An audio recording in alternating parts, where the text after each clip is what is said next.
up, YouTubey? Denny in Saigon. My name's Denny, but I'm an American. I live in Ho Chi Minh City, Vietnam. I'm on a motorbike here because I'm headed back to my room for a little break after teaching preschool. I teach preschool on Mondays, Tuesdays, and Wednesdays, and then I go, in the evenings I go teach language centers, which is not so bad. I do enjoy teaching. I like the language centers a little better than the preschools, of course. Preschool is a wee bit challenging, but it's not bad. It's not bad. Just you know, when you're walking around in preschool, you step in something and you hope it's water. Or it may not be. I was never a teacher back in the West. It was a lot of things. I had a lot of jobs, quite a few different jobs. I changed careers several times. One of the things I never did was drive a truck. I almost did. I went down to Schneider, actually, in the early 90s, and I went to their little school there. It was like a meat grinder. It thins out after a couple days. I think I stayed a couple days and left. I don't know why. My kids were young back then. I wanted to drive truck, you know, cross country and all that, but my kids were young and my heart wasn't in it. That's something I've contemplated off and on my entire adult life. I like trucks, truck drivers. I like the thought of doing that. Driving across the USA, I do enjoy quite a bit. I've done that a few times.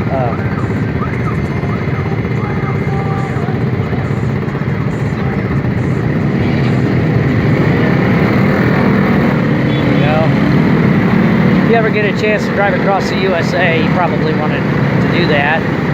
It is pretty cool. Of course, the USA is a real big country. It's pretty tough to get to all 50 states. If you can do that, you're doing pretty good. And if you drive across the country, though, you'll hit quite a few of them. Let's see, here we go. Well, one year I flew out to Arizona and I drove a truck back, a straight truck, moved my parents back up to Indiana. And we made that trip from Flagstaff, Arizona to Fort Wayne, Indiana in just 2 days. I pushed them. I pushed my folks, and that was back before cell phones. And that was, I remember how difficult it was to follow them in their little car. They had a little sports car, and I'm in this big-ass straight truck. You know, like going through Oklahoma City. I'll never forget, Oklahoma City was kind of a bitch.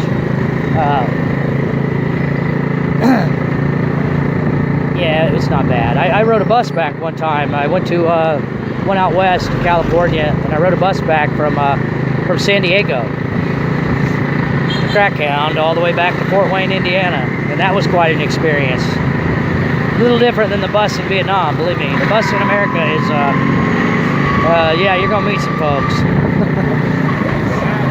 I met a little lady when I was in the bus station in San Diego. I could tell she was lost, and she couldn't speak English, but she could speak Spanish, or actually it was Portuguese. I used Google Translate, and I made friends with this girl, and I sat with her the whole time, all the way back to Indiana.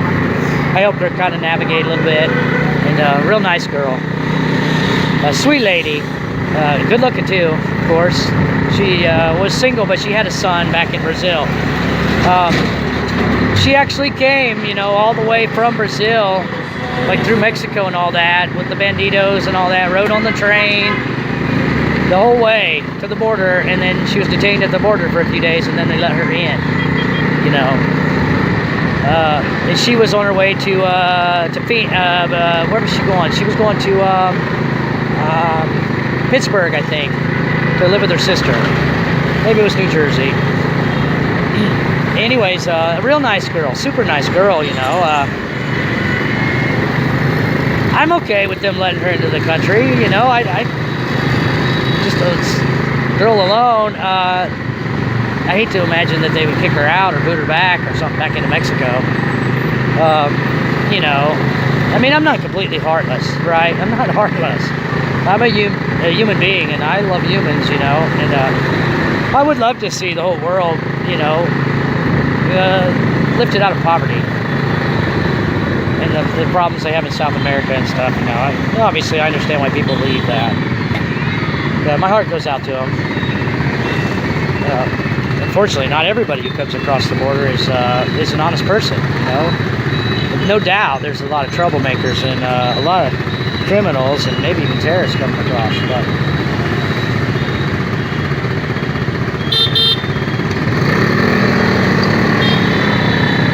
it's a problem that obviously needs to be fixed, but they're never going to fix it in the USA. You know, folks, you know, there's two schools of thought, and there's two diametrically opposed philosophies that rule the USA. You're either in one or the other, okay? You're either in the crowd that wants to make America great again, or you're in the group that wants to transform America, fundamentally transform it into something else, because it was never great in the first place. All of us are in one of those two groups. I guess maybe there could be some mindless people who are just like, they don't know what's going on, what planet they're on. But most people in the USA they're polarized, they're propagandized, they get the news with every bite of every meal. They get propagandized, you know, with every bit of media that they get, saturated with it. So most people fall in one of two groups. If you're in the group that thinks America was once great, you know, you would like to take it back to the days when you think things were good. And if you're one of those people who think America was never great in the first place, and you're ready to transform it into utopia. New weird odor utopia, I guess. Where there's no morality and, you know, you can sell baby body parts for $25,000. And basically only non-white people get elected to office, or basically no white males, just all brown-skinned people and women and any other gender but a white male. I guess that's the world that they want to live in. I'm really not down for that, really. They want to take away your cars. They're not into cars. They're into smart cars, you know. With smart cars, they're not going to go where you tell it to go. They're going to go where you're allowed to go.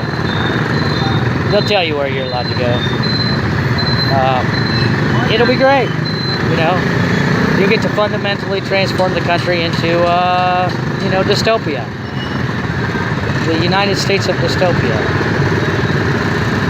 It'll be awesome. It'll be awesome. Because the lefties, you know, they have to control everything, including history and the news and your opinions, your attitudes, your emotions, and your behaviors. They're probably going to have to censor all speech. You know, you're not going to be able to. You're not going to be able to get any opinions online or anywhere else. Just the official opinion. That will be awesome. That's going to be super awesome.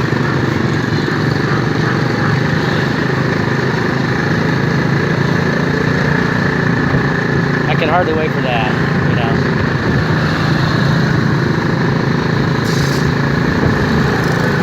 It'll be, you know, there'll be no electoral college. It'll just be popular vote. I mean, just think about it. They'll be able to vote in anybody. They'll be able to vote in absolutely anybody. You can take any. Who's this new rapper, the kid with the rainbow-colored teeth? You know, he's your next president. Right around the corner. You know, it's going to be awesome. We deserve a president with rainbow-colored teeth and devil horns surgically implanted into his skull. We need that. Then America will finally be great. You know.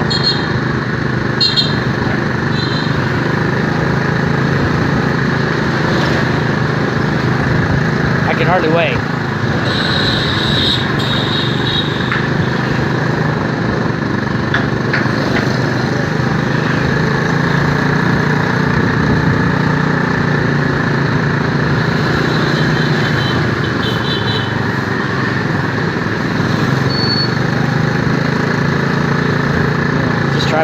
motorbike looking at beautiful girls. There's so many beautiful girls to look at. You have to work and not get distracted. A lot of people waving at me today. I don't know why. Got my helmet on backwards again? I don't know. Maybe I should try that. People pay attention to me. Look at this lady's hat. It's a helmet hat. It's a hat under a helmet.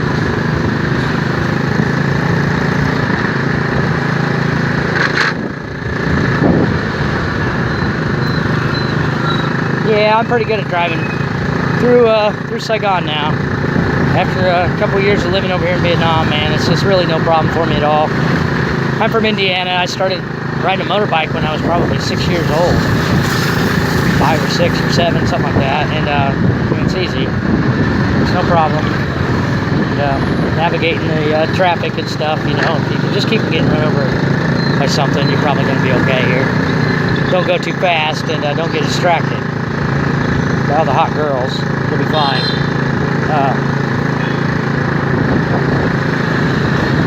A lot of people imagine leaving the country, you know, but not many people do. In the USA, people hardly ever leave the country. A lot of my friends and stuff, they think I'm totally crazy for coming over here. You know, can I say they're naive about a lot of things, right? Some of my family and friends and stuff, you know, they like to dog me about having opinions about the West. Somehow they don't understand, you know, you can't really ditch your American citizenship. If you can, I'd like you to tell me how you do that. I don't know how you do that. I don't think you can do it. Your passport doesn't even belong to you. It belongs to the State Department, and they can call you home anytime they want. Maybe you don't know that. But the State Department, Uncle Sugar, he can just order you to come home. You got to do it. You better do it. You know. This is you come over here to live, but you're not really turning Vietnamese and making it your country. I mean, I'm even going to get married here, but still, I think I have to get 5-year visas. You know, I can't just come over here, live for free forever. You know, it's not that kind of a country. It's you know, it's one culture, one people. The United States is not that. The United States is a mixed bag of things. So I'm all right with people coming. You know, it's not like I don't want people to come, but I just think they should do a better job who they let come over. Obviously, these people here would assimilate in like a week, and I'm serious. And you'd never get any problems out of them. You know. But, you know, people from other cultures, I'm not going to say all cultures are equal. I don't believe that. You can believe that if you want, but I don't believe that.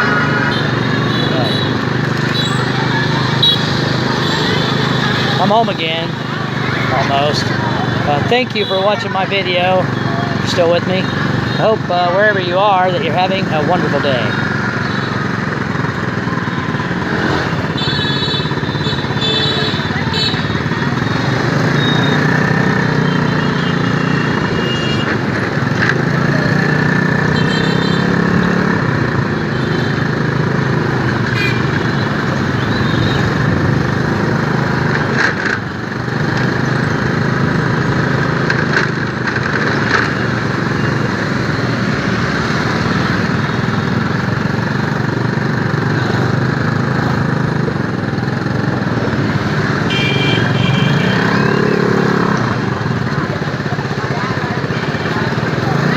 Hello. Hello. Hello.